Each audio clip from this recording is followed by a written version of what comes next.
एउटा समुद्री जीवको घर हो शङ्ख।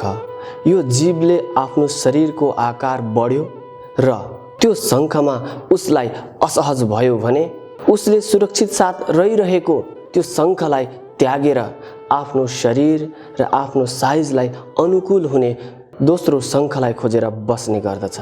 हामीले पनि यो शङ्खबाट जीवन बाँच्ने कला सिक्नु पर्दछ। सुरुवाती अवस्थामा जुन परिस्थितिले हामीलाई सुरक्षा कवच प्रदान गरिरहेको हुन्छ, समयको परिवर्तन सँगसँगै हामीले त्यसलाई पनि छोड्नुपर्ने हुन्छ। अन्डाभित्रको पन्छीलाई अन्डाभित्र अत्यन्तै सुरक्षित वातावरण मिल्ने गर्दछ। अन्डाभित्र नै लजिङ फुडिङको व्यवस्था हुने गर्दछ। बाहिर घाम छ, पानी छ, सङ्घर्ष छ, चारा पनि आफैले खोज्नु पर्दछ भनेर त्यो अन्डाभित्रको पन्छीले आफ्नो बाहिरको कभरलाई, अन्डाको कभरलाई नफोरिकन भित्रै रहने निर्णय गर्यो भने त्यो पन्छीले त्यही अन्डाभित्र ज्यान गुमाउनु पर्ने हुन्छ। त्यसैगरी एक्वेरियममा एउटा व्हेल माछाको सानो बच्चा, सानो छौन्जेल उसलाई अनुकूल वातावरण हुने गर्दछ। उसलाई हुर्कनका निमित्त चाराहरू खोज्न अन्त टाढा टाढा जानु पर्दैन। उसको मुखमै दाना आइपुग्छ, पानी पनि सफा भइरहेको हुन्छ। समय बित्दै जाँदा त्यो व्हेलको साइज पनि बिस्तारै बढ्दै जान्छ।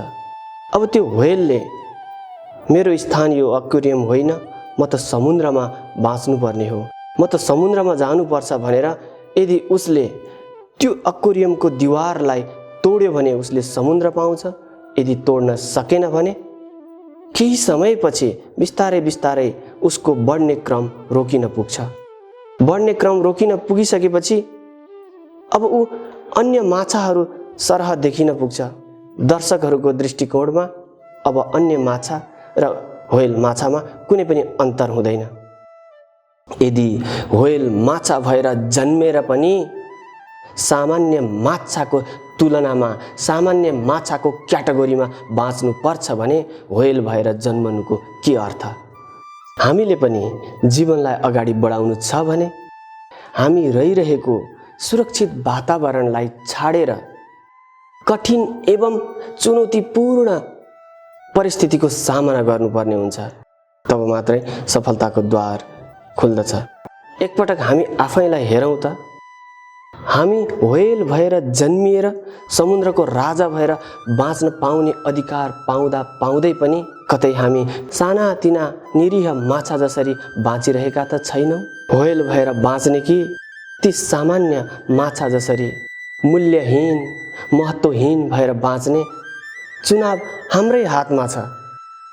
अन्तमा यदि ठुला ठुला सपनाहरू छन् भने सानो घेराभित्र बसेर कहिल्यै पनि सन्तुष्टि मिल्दैन।